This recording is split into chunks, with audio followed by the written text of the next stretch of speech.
Mano didžioji pasakų knyga. Vilhelmas Haufas. Mažasis Mukas. Viename žilą senovę menančiame mieste gyveno nedidelis žmogutis, vardu Mukas. Visi jį vadino mažuoju Muku, nes nuo pat vaikystės jis buvo neūžauga.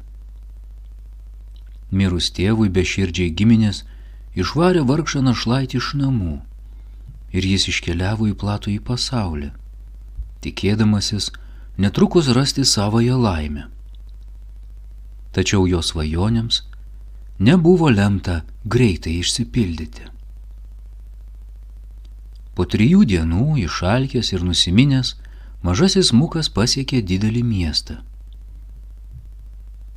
Prie vienų namų jis išgirdo, kaip sena moteriškė pro langą pašaukė pietų ir pamatė daugybę šunų ir kačių bėgant į vidų. Įsidrasinęs nusekė paskui juos. Kai senoji piktai paklausė, ko jam reikia, mažasis Mukas atsakė: "Juk pati kvietei visus prie košės." Tada moteriškė nusijuokė ir tarė: "Betgi kiekvienas šiame mieste žino, kad aš verdu tik savo katytėms ir jų pažįstamiems." Tačiau, kai Mukas apsakė jai savo vargus, senutė sočiai jį pamaitino ir tarė: "Lik pas mane tarnauti, turėsi nedaug darbo ir gerą išlaikymą." Mukas mielai sutiko ir pradėjo keistą tarnystę pas ponę Akauzę. Rytais jis turėdavo gerai iššukuoti kates, per pietus nešioti joms ėdalą, o naktį paguldyti į aksomo patalus. Kai šeimininkė išeidavo iš namų savo reikalais, Mukas turėdavo prižiūrėti kates ir joms patarnauti. Kurį laiką Mukui sekėsi gerai, bet ilgainiui katės ėmė vis labiau išdykauti. Senelė išėjus iš namų, jos imdavo lakstyti kaip pasiutusios, vartyti daiktus ir daužyti indus. Tačiau vos išgirdusios pareinant šeimininkę, tuoj sušokdavo atgal ant savo aksominių pagalvėlių ir apsimesdavo nekaltos, lyg niekur nieko. Įpykusi moteriškė suversdavo visą kaltę Mukui ir netikėdavo jo prisikinėjimais, esą visą netvarką sukėlusios katės. Galų gale Mukas pasiryžo mesti savo tarnystę. Kadangi jis jau žinojo, jog kelionėje reikia pinigų, o iš ponios Akauzės dar nesykio nebuvo gavęs vis žadamo atlyginimo, nusprendė pasiimti jį pats. Seniai išėjus iš namų, Mukas ėmė raustis po būstą, bet nieko vertingo neaptiko. Apžiūrinėjant krištolinį indą, šis netyčia iškrito Mukui iš rankų ir sudužo. Dabar nieko kita nebeliko, kaip tik bėgti, kitaip senė grįžusi galėjo jį užmušti. Mukas dar kartą apsidairė, ar nepasitaikytų koks daiktas reikalingas kelioniai, ir kiek pasvarstęs, pasičiupo porą šlepečių ir lazdelę su gražiai išpjaustyta liūto galva. Apsiavė šlepetes, ilgai nedelsdamas spruko iš namų. Bėgdamas pajuto, kad šlepetėse slypi kažkokia jėga, jos traukte traukė jį pirmyn. Mukas visaip mėgino sustoti, bet nieko negalėjo padaryti, kol nusikamavęs pagaliau suriko: "Stok!"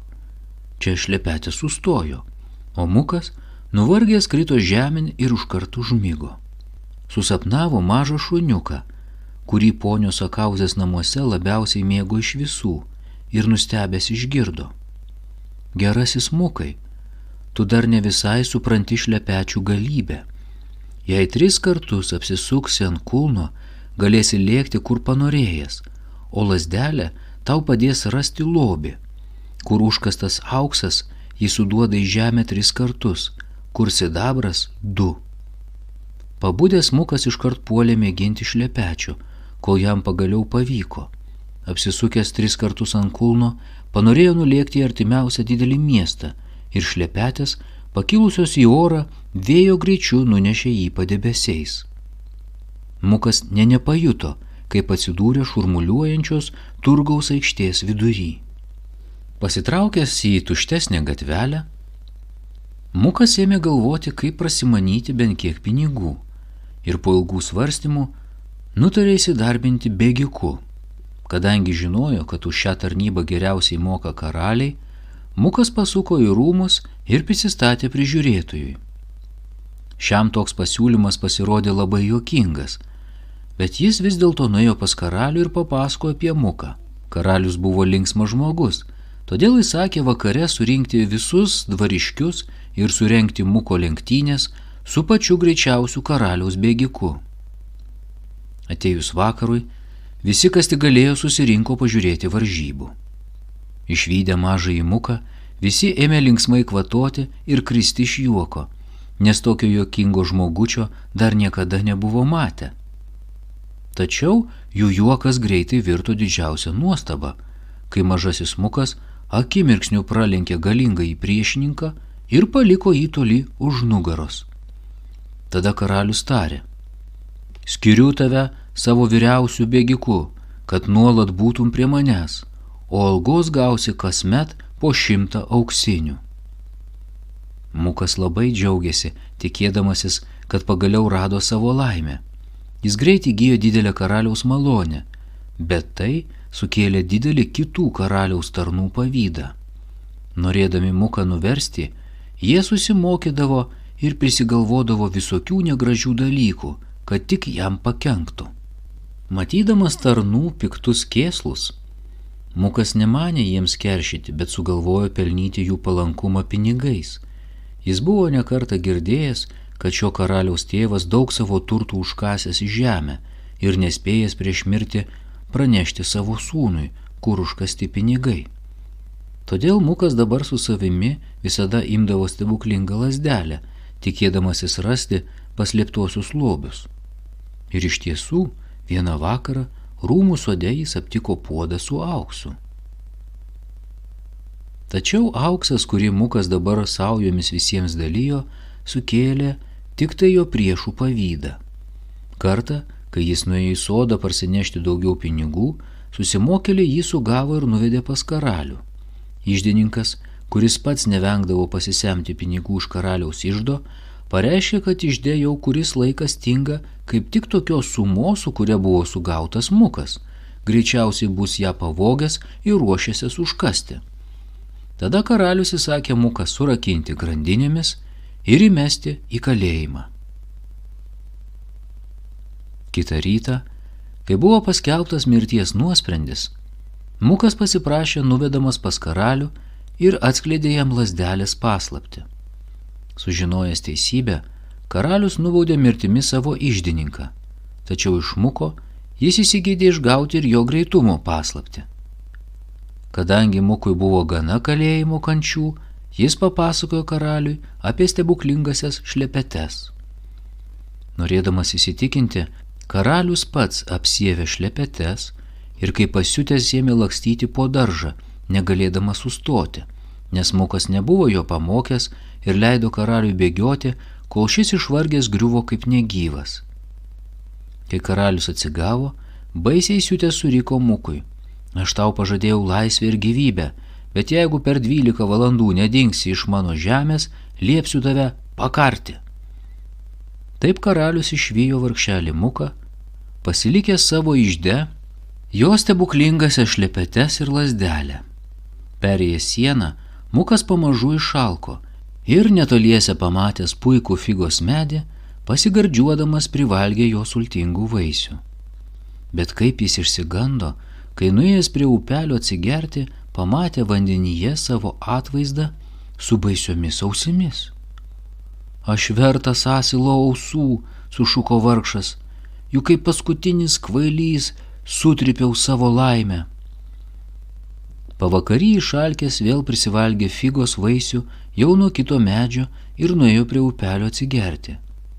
Tik kaip jis nustebo, kai pamatė, jog jo ausis vėl buvo tokios pat kaip ir pirma. Dabar Mukas suprato, abu kartus taip atsitiko dėl figų. Vaisiai nuo pirmojo medžio jį subjaurojo, o nuo antrojo išgydė.